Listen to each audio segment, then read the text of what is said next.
Uy, paano ba ito? Mapa-share naman tayo nito ulit. Kasi palagi tayong gumagawa ng ating hima filling at yung egg yolk lang yung kailangan natin. Kaya meron tayong mga natitirang maraming egg whites. Kaya ito yung gagawin natin sa ating egg whites ngayon. So dito sa cake batter, pagsamahin ang puti na asukal, vanilla extract, asin at baking powder. At lagyan na ng tubig at haluin para matunaw yung mga dry ingredients. At dito na magsala na tayo ng ating harina. Mas maganda talaga dito na cake flour yung gagamitin natin dito sa ating recipe na ito. At haluin lang ng mabuti hanggang sa kuminis yung ating mixture. Ayan, ang kinis at wala ng lumps. At itabi lang muna natin ito. At ito na yung ating egg whites. 10 piraso ito na egg whites mga ga. At mula ito sa large na itlog. At nilagyan ko yan ng cream of tartar. Kung walang cream of tartar ay pwede yung dato puti na suka natin. At inilipat ko lang sa medyo malaking bowl. Maliit yun. Nakakalimutan ko. 10 piraso pala yung egg whites natin. At batihin lang hanggang sa maging ganito yung consistency ng ating egg whites na parang na-create po siya ng medyo makinis na bubbles. Kaya pwede na nating paunti-unting ilagay yung ating puti na asukal. At nang naubos na yung asukal natin sa paglagay ay batihin lang natin ito ng mga ilan lang na minuto. Mga 5 to 7 minutes hanggang sa maging tumibay yung ating merengue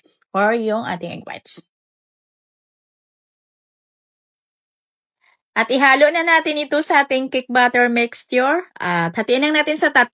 At haluin lang natin ito ng padahan-dahan. Cut and fold lang yung gagawin natin. Haluin lang talaga natin yan hanggang sa mag-well mix. At pagkatapos, pwede na natin ilagay yung mga natira natin na mirang.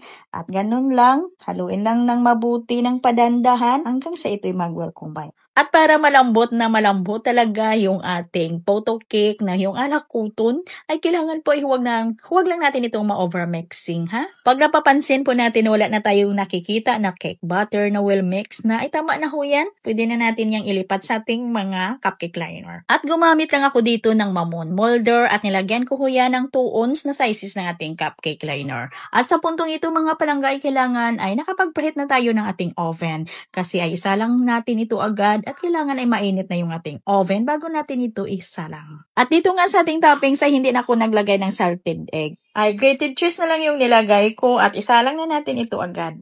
At sa pagluto naman natin dito ay kakadepende din ho yan sa ginagamit natin na oven.